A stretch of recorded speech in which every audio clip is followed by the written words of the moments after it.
उपमुख्यमंत्री अजित पवारांचे पुत्र पार्थ पवार यांच्यावर गंभीर आरोप लावण्यात आले आहेत। पार्थ पवारांच्या अ मीडिया होल्डिंग्स LLP कंपनीने तब्बल 1804 कोटी रुपये बाजारभाव असलेली जमीन केवळ 300 कोटी रुपयांमध्ये विकत घेतल्याचा गंभीर आरोप करण्यात आलाय। महत्त्वाचं म्हणजे या खरेदी व्यवहारानंतर केवळ 2 दिवसांमध्ये स्टॅम्प ड्युटी माफ करण्याचे आदेश देण्यात आल्याचा दावा देखील करण्यात आलाय। तर स्टॅम्प ड्युटी म्हणून केवळ 500 रुपये भरल्याचेही आरोप होत आहेत। ही स्टॅम्प ड्युटी माफ का करण्यात आली असा सवाल माहिती अधिकार कार्यकर्ते विजय कुंभार यांनी केलाय। मुंडवा परिसरामध्ये तब्बल 300 कोटींचा जमीन व्यवहार नोंदवला गेला।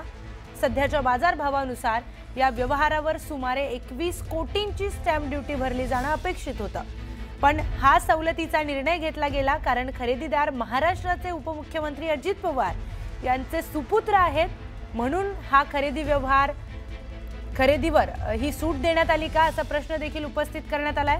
सामान्य नागरिक जेव्हा छोटा फ्लॅट घेतात तेव्हा लाखो रुपयांची स्टॅम्प ड्युटी भरावी लागते, मग कोट्यवधींच्या व्यवहारांमध्ये अशा विशेष सूट फक्त श्रीमंत आणि प्रभावशाली लोकांनाच का दिल्या जातात असा सवाल त्यांनी उपस्थित केलाय। त्याचबरोबर हा व्यवहार 10 कोटींच्या वरचा असल्यानं EOW आणि EDने या प्रकरणाची चौकशी केली पाहिजे अशी मागणी देखील कुंभार यांनी केली आहे। त्याचबरोबर 1 लाख रुपये पेड अप कॅपिटल असलेल्या कंपनीमध्ये 300 कोटी कसे आले? अनसेक्युअर्ड लोन होतं की बँक लोन असेल तर कुठल्या डायरेक्टरने ते दिलं याची देखील चौकशी व्हावी असं विजय कुंभार म्हणाले। तर पार्थ पवारांकडून 1800 कोटींच्या जागेची 300 कोटींमध्ये खरेदी झाल्याचा आरोप ठाकरे पक्षाचे नेते अंबादास दानवे यांनी केलाय। तर स्टॅम्प ड्युटी म्हणून केवळ 500 रुपये भराल्याचंही अंबादास दानवेंनी म्हटलंय। याबाबत दानवेंनी ट्विट करून राज्य सरकारला प्रश्न विचारलाय। मेवा भाऊंच्या राज्यात 1800 कोटींची जमीन 300 कोटींमध्ये खरेदी, स्टॅम्प ड्युटी अवघी 500 रुपये। उपमुख्यमंत्री महोदयांचे सुपुत्र पार्थ पवार यांची अ मीडिया ही कंपनी जिचं भांडवल अवघं 1 लाख रुपये इतकं आहे, या कंपनीला सुमारे 1800 कोटी बाजार मूल्य असलेल्या जमिनीची 300 कोटींना खरेदी करता आली आहे। हा झोल आता अजित पवारांनी किंवा पार्थ पवारांनीच महाराष्ट्राला सांगावा। गमत तर पुढे एवढ्यावर हा प्रवास थांबला नाही, तर या कंपनीने रिअल इस्टेटचे भाव हे गगनाला असलेल्या कोरेगाव पार्क पुण्यातील येथे चक्क IT पार्क आणि डेटा सेंटर उभारण्याची तयारी देखील चालवली आहे। 1 लाखाचं भांडवल असलेल्या कंपनीला हे कसं काय शक्य होतं? हेही महार वतनाची जमीन असताना हे आता पार्थ पवारांनी समोर येऊन सांगावं। आम्हाला सांगा की समजा महाराष्ट्राची जमीन जरी घेता आली तरी रेडी रेकनर रेट लावावा लागतो। याने जर जमीन केली तर त्याला 75% नजराना भरावा लागतो। पण हे सगळं प्रकरण गोंधळाचं आहे, भ्रष्टाचाराचं आहे, गैरव्यवहाराचं आहे।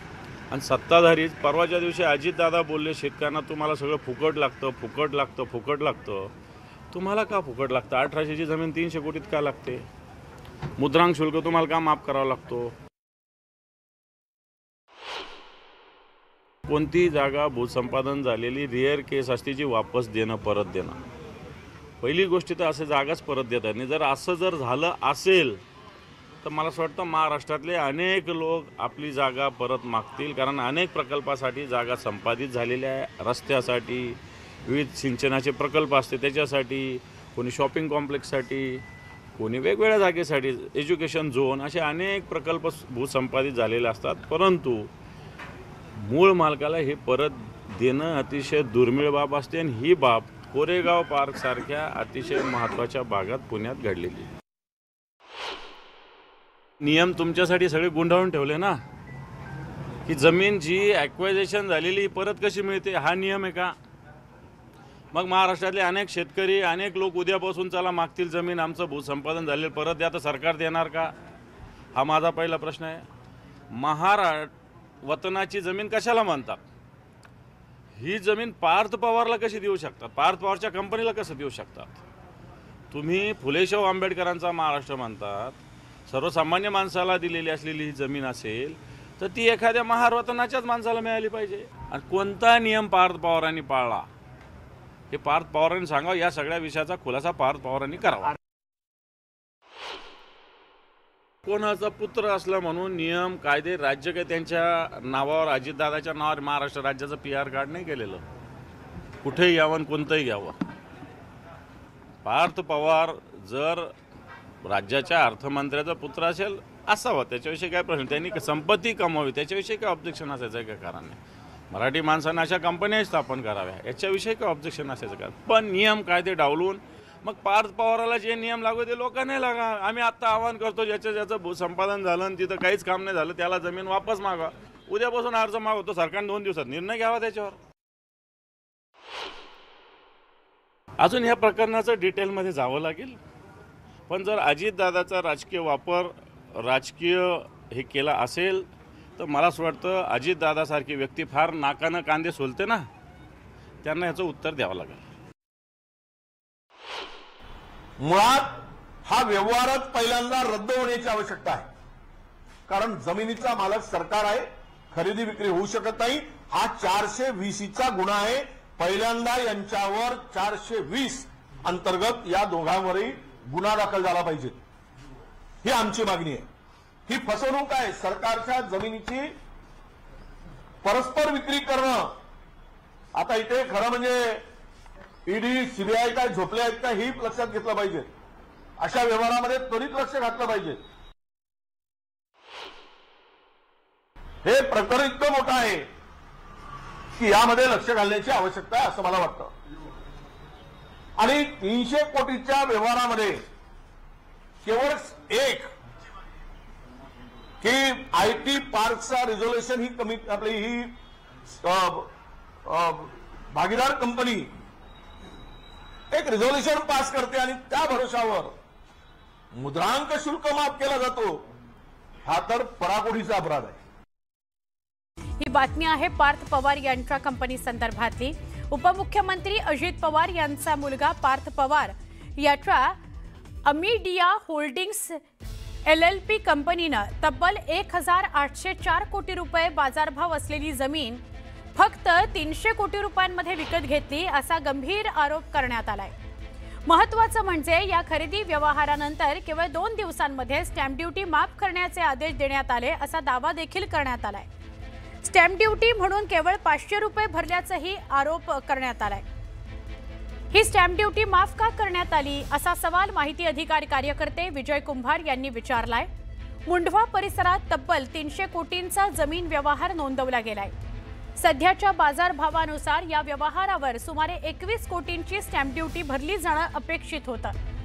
हा सवलतीचा निर्णय घेतला गेलाय कारण खरेदीदार महाराष्ट्राचे उपमुख्यमंत्री अजित पवार यांचा मुलगा पार्थ पवार आहे म्हणून का?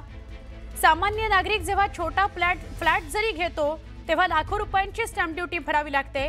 मग कोट्यवधींच्या व्यवहारांमध्ये अशा प्रकारची विशेष सूट फक्त श्रीमंत आणि प्रभावशाली लोकांनाच दिली जाते का असा सवाल सुद्धा कुंभारे यांनी केलाय. कार्यकर्ता कुंभार यांनी केलाय. तसंच हा व्यवहार 10 कोटींच्या वरचा असल्यानं EOW आणि ईडीनं या प्रकरणाची चौकशी केली पाहिजे अशी मागणी सुद्धा कुंभार यांनी केली आहे. 1 लाख रुपये पेडअप कॅपिटल असलेल्या कंपनीत 300 कोटी कसे काय आले?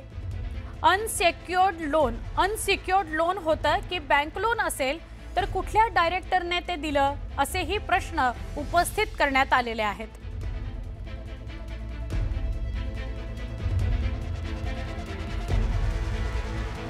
सामाजिक कार्यकर्ते कुंभार यांनी RTI टाकला. त्या माध्यमातून या व्यवहाराची चौकशी म्हणजे या व्यवहाराची माहिती घेतली. त्यात त्यांना असं दिसलं की 10 कोटीच्या वरची ती जमीन आहे पण ती अत्यंत कमी किमतीत घेतली गेली. मग ही सवलत का दिली गेली? तर प्रभावशाली व्यक्तिमत्वाचे मुलगा आहे म्हणून दिली गेली का? आणि स्टॅम्प ड्युटी सुद्धा अत्यंत कमी भरली गेलेली आहे, ती कशी काय? ही सवलत दिली कशी आणि कुणी? या प्रकारचे प्रश्न विचारण्यात आलेले आहेत. आणि कुंभार यांनी असंही म्हटलंय की या प्रकरणाची ईडी मार्फत चौकशी व्हायला हवी. म्हणजे आर्थिक जी काही देवाणघेवाण झालेली आहे त्याची चौकशी व्हायला हवी असं त्यांनी म्हटलं आहे.